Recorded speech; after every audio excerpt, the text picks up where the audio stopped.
Hi, and welcome to this week's episode of Money with Alpha. This one's going to be a bit more of an introspective episode, and there's a series of things that have sort of led up to this. The energy in the world at the moment, I don't know about you, but to me it feels so frazzled. There's so much going on. There's so much uncertainty. I mean, there's always uncertainty, but there's so many things that are happening now where and I feel like the media does that quite a lot too. So I try to distance myself from reading a lot of that, but of course it still comes my way. People mention it. My mum sends me links to things, and it's just one of those things where it's hard to completely avoid. But I was listening to a podcast episode yesterday, and if you haven't listened to Kathy Heller's Abundant Ever After, her podcast, it's awesome. I really enjoy listening to it. And when she does something, she has such a sort of meditative, peaceful voice as well. And it triggered something that I've been thinking about anyway. And it's this concept of being rather than doing. And when you think about our lives, and we're human beings, but the being part really gets sort of subjugated to the doing. We're constantly doing. The amount of times I hear the word busy, and I trying to use that word less because I was like, I don't want to even bring the word busy into my world. I would like to be rather than be busy all the time and actually have some space. And I was trying to do this a few weeks back and it hasn't been working. So I was just like, what am I doing? I'm still in that just in that treadmill of busyness. So I'm going to look at this more from a financial perspective as well, because I feel like that's something else too. This is constant, oh, there's a bill, and oh, there's this, and I have to do, oh, I've got to pay that, and oh, I've got to figure out where that is. I've got to move money from here to there. And it sometimes, after a while, just feels part of that busyness. And that's where I think some stresses feel towards us is that overwhelm because there's so many things to do. I set myself reminders to do things. We're at the beginning of a month as I'm recording this. We're now in April. And so I'm trying to, okay, well, what do I need to do now? So I have some transfers that happen at the beginning of the month, to make sure that I kick into gear on, bonus interest for like a full period and all of that. So I have these reminders, but that's to help take some of the mental load off. So I don't really have to remember it myself. So I'm using, the power of technology to help me automate some of that, at least the memory part. But there's a few, sort of 5 areas that I wanted to talk about in this concept of being rather than doing. The first one is being present. Second one is practicing gratitude. The third one is having clarity. The fourth one is being intentional. And the fifth one is linked to that, being purposeful. So I'm going to go through each of those in a bit more detail and how, if they're practices we can bring into our daily life, we can then expand and bring them into our monetary financial life as well. So the concept of being present, and this is something. I was on my bike ride this morning, and I hurt my hip over the weekend, and I can still cycle though, which is nice because I find that really rejuvenating. But I'm sort of riding through. There's one of the circuits I do. I ride through a forest, and just the smells, and it's a little bit overcast. It's been a bit rainy, so the smells are even more potent than they usually are, but I'm like consciously in there I'm being in the moment. I'm feeling my legs moving. I'm feeling the muscles working. I'm really conscious of the breaths that I'm taking in and out and the smells that I'm smelling, the sounds of the birds, or there's a bit of construction happening in our backyard at the moment. So I'm hearing that. So there's all this, it's just really being present. And it's something that I really struggle with to the point where many years ago, I went and saw someone, a healer, and she's like, you need to read Eckhart Tolle's The Power of Now. Because I was always living so much in the future. The what ifs, the whens, the why, all, the how, all of that. I was constantly asking questions, constantly living in a time that was not right now. I have to admit, I got like 10 pages into that book, and I put it down. I have since read it, but at that particular point, I was on that journey of trying to get to the point where I could even read a book about the now. So there is a certain amount of irony that I'm talking about present and being in the moment. So it's a constant journey for me, and you might relate to that too. So that's why I'm sharing. But being present is a really important part of life. Even planting your feet on the ground in the morning, I have sort of this ritual that I do where I swing my legs off the bed, plant them on the ground, and I'm feeling that earthingness. I mean, yes, I'm putting them onto carpet, not actual earth, but there's that concept of, bare feet on the ground. And I try and walk outside on grass as much as possible. We've got lovely grass in our backyard. When we were looking a few years back at replacing what was then the lawn, my husband was like, "Oh, let's put some AstroTurf down." I was like, "No, I want real grass. I want to feel real grass under my feet. I don't want fake stuff that's hard and hot and slippery." So yeah, so I really appreciate whenever I'm in our backyard with my feet on the ground. I appreciate that presence and that the feeling of the soft grass. And yes, there's well, there's no thorns, but there's weeds and things there now as well. But it's just earth.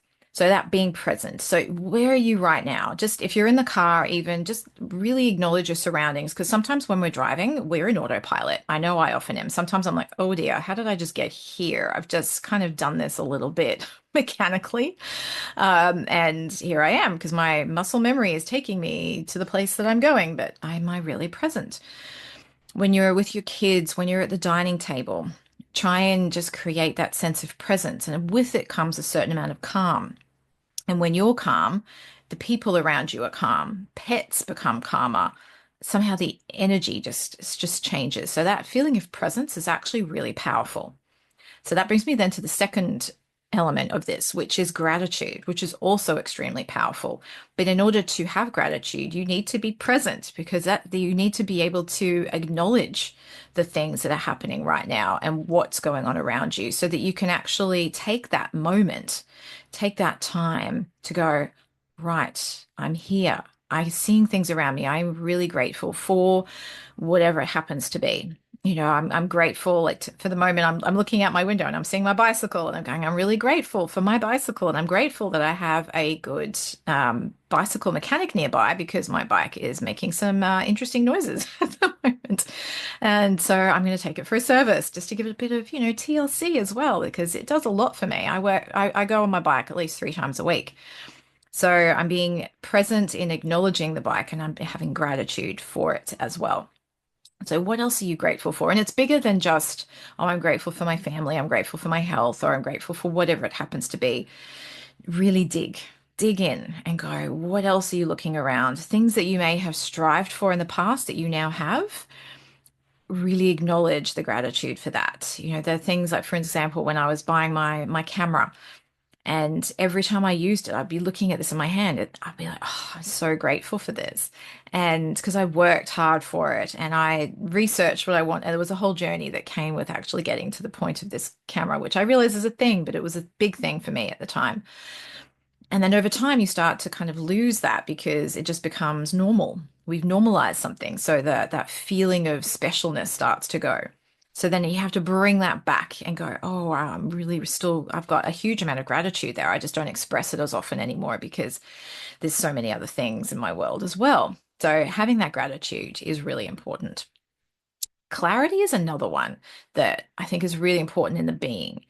The reason, at least for me, the reason I'm often like in the doing mode is because a little bit that mechanical autopilot. Just, oh, I've got to do this, and I've got to do this, and I've got to do that. I've got to cook here, and I've got to write my list for the farmer's market, and I've got to write my list for here, and I've got my to-do list for the business, and the school holidays come out. So it's this constant overload of mental load going, what do I have to do? The things at school, the things at work, in the business, the things with colleagues, the things with life, my husband, my dad, my mom, like there's so many facets to life where there's things to do that to be often takes a bit of extra effort and it takes a bit of extra time and it's not like a checklist where I was like, oh, I need to do the ironing, so I gotta go do that, I've done the iron and then I check that off.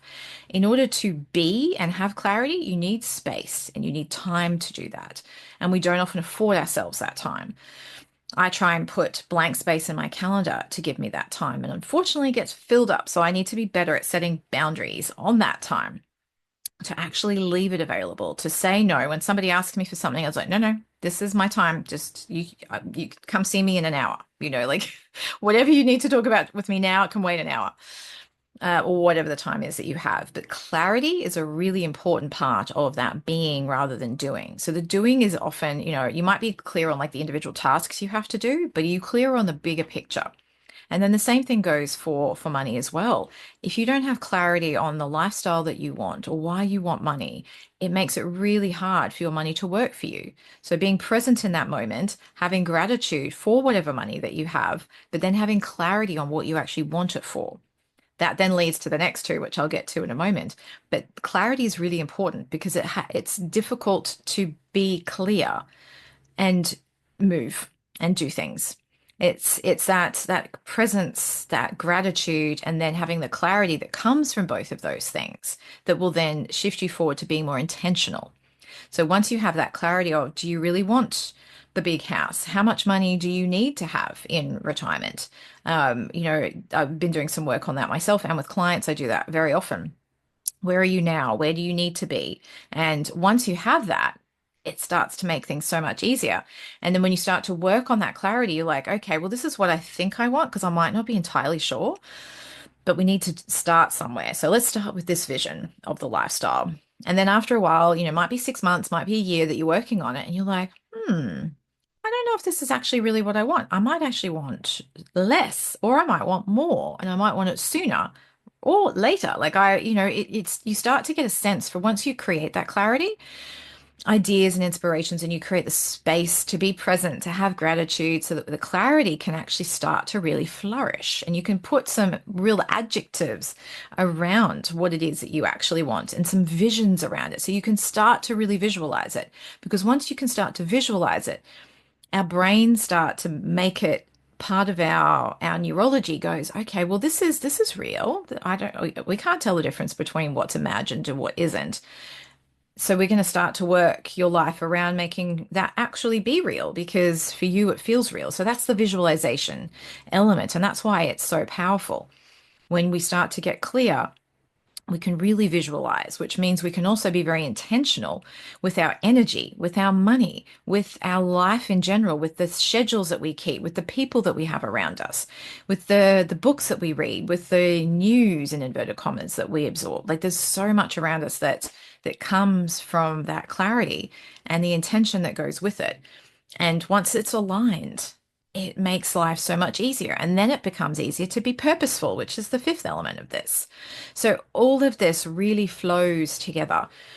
And then you can go back to being present again. And it doesn't necessarily have to go in this order, but it does tend to naturally flow that way. But like everything, the flow, it goes back again.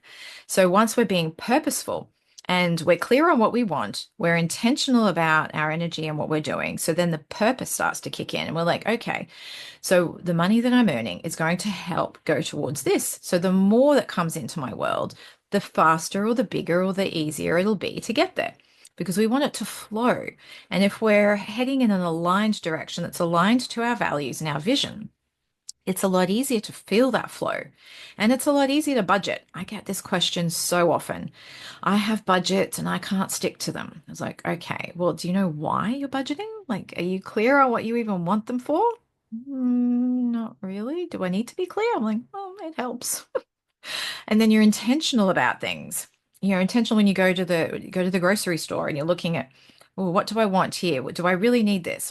Even just the other day we went to Costco and I'm looking at some of the things going, I don't really need that right now. I would much prefer to use that money for something else at the moment because the next time I come, because I know I'm going to come here again in a few months, I can get that then. And I'm not even going to run out. And even if I do, I can do without those cashews for a couple of days or a week or so. It's okay. We get sort of, I know I often can get quite paranoid. It's like, oh, I have my shopping list. I have to get everything on the list. But do I actually really need everything on there? And sometimes it's nice to have things become special. There's a particular chocolate brand that I absolutely love called Loco Love. And sometimes I was like, you know what? I'd actually like my stock to run down a little bit. So I might have a few weeks without it so that when I have it again, it's extra special. I'm even more grateful for it. And it becomes clear. And if I have maybe some other chocolate in the meantime, I'm like, oh, I really don't like this. So it makes the Loco Love even more special and more valuable to me.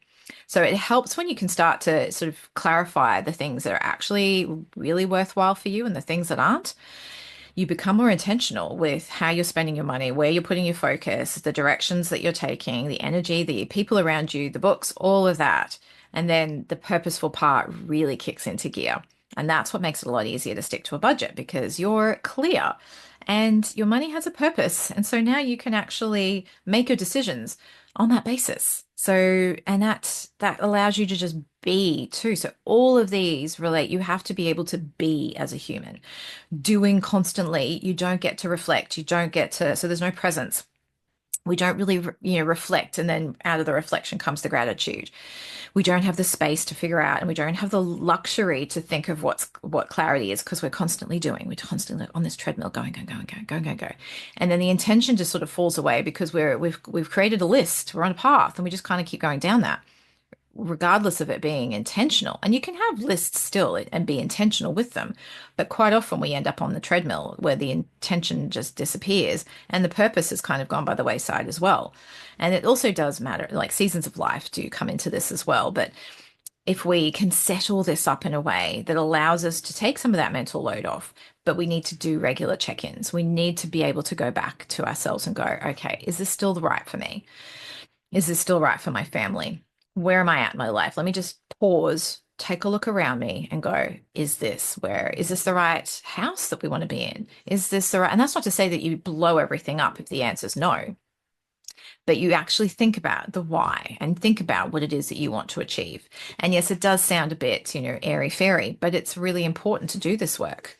And we tend to think at the beginning of every year when there's the New Year's resolutions and we start to sort of do some reflection, but quite often they're very surface level. So it's like, oh, how much weight do I want to lose? How much exercise? How am I going to eat better?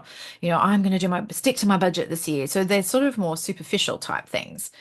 I'm talking about digging a bit deeper, going into that human beingness of you, wherever that happens to be. If you're at the moment, my hands are at my solar plexus. If you're watching this, rather than listening, but that's where my hands are right now because that's where I feel it. It might be somewhere else for you, but that's where it kind of sits in my earthly body.